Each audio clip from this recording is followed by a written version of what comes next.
Ibu, Bapak, Saudari dan Saudara yang terkasih di dalam Tuhan Yesus Kristus, kembali kita berjumpa di dalam Renungan Mingguan, hari Rabu tanggal 8 Januari 2025. Bersama saya, Pendeta Aditulus Arianto. Saat ini kita akan bersama merenungkan firman Tuhan dengan sebuah tema, belajar menghayati proses.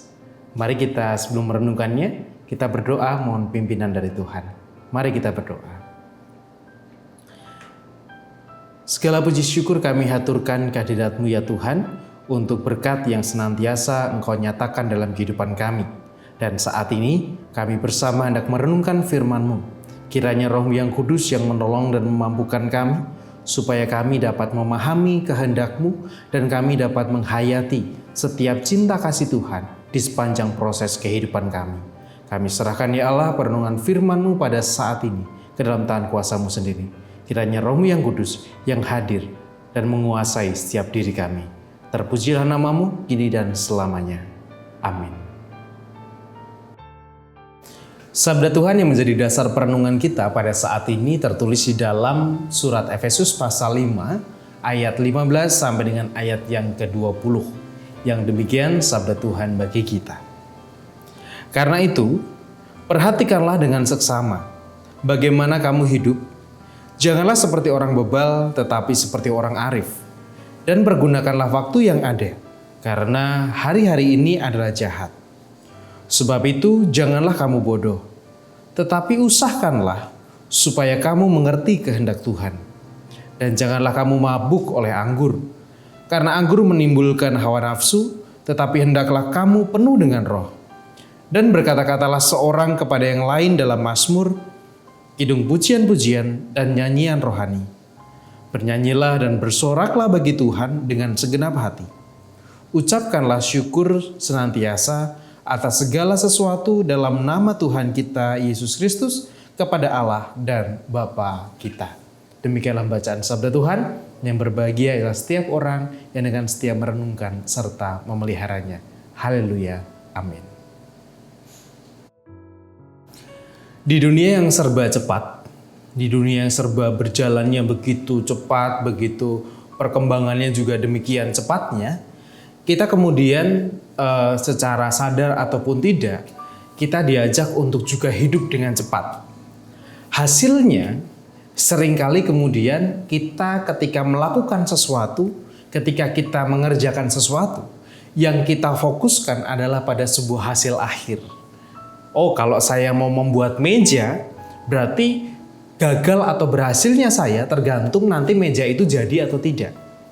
Kalau ketika saya mau membuat meja, tetapi pada akhirnya meja itu tidak jadi, berarti saya gagal. Sebaliknya, ketika meja itu berhasil atau jadi meja, berarti saya berhasil. Cara berpikir tentang hasil atau hasil akhir yang kemudian menjadi orientasi, seringkali kemudian juga menghambat kita di dalam kita menghayati tentang cinta kasih Tuhan, di dalam kita menghayati tentang bagaimana Tuhan berkarya dalam kehidupan kita. Ibu, Bapak, dan saudara-saudari yang terkasih dalam Tuhan, kita mungkin sudah biasa makan nasi gitu guys. Sebagian besar dari kita atau sebagian dari kita menjadikan nasi itu sebagai makanan pokok kita. Kita makan nasi, begitu kita, yang penting adalah kita beli beras, kita masak nasi jadi. Tetapi pernahkah kita atau kita kemudian berpikir atau kita kemudian mencoba merenungkan tentang bagaimana upaya beras itu bisa jadi? Atau bagaimana upaya orang lain yang dikerjakan oleh orang lain, dalam hal ini bisa petani, bisa penjual, juga bisa kemudian berbagai pihak-pihak yang lain, untuk bisa memproduksi yang namanya beras yang kita konsumsi dalam bentuk nasi. Nah, cara berpikir untuk kita melihat tentang sebuah proses menjadi sebuah penting. Kenapa? Karena seperti yang di bacaan yang kita baca saat ini, Tuhan mengatakan melalui Rasul Paulus kepada jemaat di Efesus, dia mengatakan begini, perhatikanlah dengan seksama bagaimana kamu hidup. Janganlah seperti orang bebal, tetapi seperti orang arif. Dan pergunakanlah waktu yang ada, karena hari ini adalah jahat. Menjadi arif atau bukan orang bebal. Kalau orang bebal kan kita tahu bahwa orang yang sudah dikasih tahu tapi ngeyel. Sebaliknya orang yang arif, orang yang kemudian punya kebijaksanaan dalam kehidupannya, tidak hanya melihat sesuatu itu dari hasil akhirnya, tetapi ia melihat dari bagaimana proses itu bisa berjalan, proses itu bisa terjadi. Kita bisa saja seperti tadi perumpamaan di awal, seorang tukang meja itu mungkin tidak berhasil membuat meja itu jadi bisa berdiri dengan kokoh.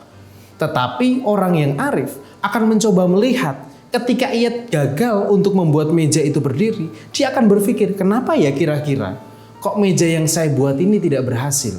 Oh, apa yang kemudian bisa membuat meja ini bisa berdiri dan bisa digunakan? Ingin mengetahui dan menghidupi sebuah proses menjadi cara kita untuk menjadi lebih bijaksana, menjadi orang yang lebih arif. Dan pada sisi yang lain, kita pun juga berusaha untuk bisa melihat bagaimana karya Tuhan dalam kehidupan kita. Seperti contoh yang lain misalnya. Ketika kita sedang sakit. Ketika kita sedang sakit, kita pengen hasil akhirnya adalah saya sembuh. Itu hasil akhir. Tetapi selama kita belum sembuh, seringkali kemudian kita tidak pernah menghayati itu sebagai sebuah proses kita sembuh. Padahal di tengah-tengah proses kita itu, kita mungkin bisa mempelajari banyak hal. Kita bisa menghayati banyak hal. Misalnya, oh ternyata banyak orang ya yang sayang kepada saya. Oh ternyata banyak orang yang memperhatian kepada saya. Oh ternyata di dunia ini saya tidak sendiri. Saya banyak yang mendoakan saya, banyak yang mensupport saya, keluarga saya juga ternyata dengan sabar merawat saya. Itu adalah hasil dari sebuah penghayatan terhadap proses, bukan hanya berbicara tentang hasil akhir. Ketika kita hanya berbicara tentang hasil akhir, maka kehidupan kita hanya akan terpacu untuk melihat sesuatu itu secara instan. Tetapi dengan kearifan, dengan kebijaksanaan, kita akan belajar untuk menghayati bagaimana kehidupan kita itu, bagaimana setiap proses kehidupan yang kita jalani, supaya kita bisa lebih melihat tentang keterlibatan Allah dalam kehidupan kita. Selamat menghayati proses dan jangan hanya terpaku pada sebuah hasil akhir, maka engkau akan terkagum-kagum oleh karya Allah dan keterlibatan Allah dalam kehidupan. Tuhan memberkati. Amin.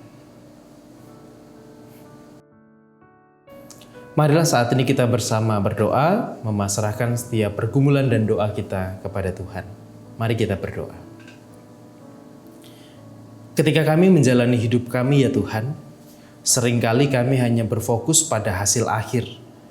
Kami seringkali ingin segala sesuatu itu berjalan dengan instan, dengan cepat. Tetapi satu yang kami lupa, ketika kami harus menghayati proses dalam kehidupan kami. Kami lupa untuk menghayati setiap langkah kaki yang kami buat untuk kami bisa sampai ke garis finish. Oleh karena itu Tuhan tolonglah kami. Tolonglah anugerahkan kebijaksanaan dalam diri kami. Supaya kami bisa menghayati bukan hanya hasil dari kehidupan kami, tetapi juga setiap proses yang kami jalani. Supaya kami pun juga bisa melihat bagaimana Tuhan terlibat dan bagaimana Tuhan mencintai kehidupan kami. Kami serahkan ya Bapa perjalanan hidup kami ini ke dalam tangan kuasa-Mu. Dan saat ini kami pun juga bersama berdoa secara khusus untuk orang tua kami, untuk saudara kami, untuk anak-anak kami yang berproses di dalam penyembuhan mereka. Baik oleh karena usia ataupun juga oleh karena sakit yang sedang mereka rasakan.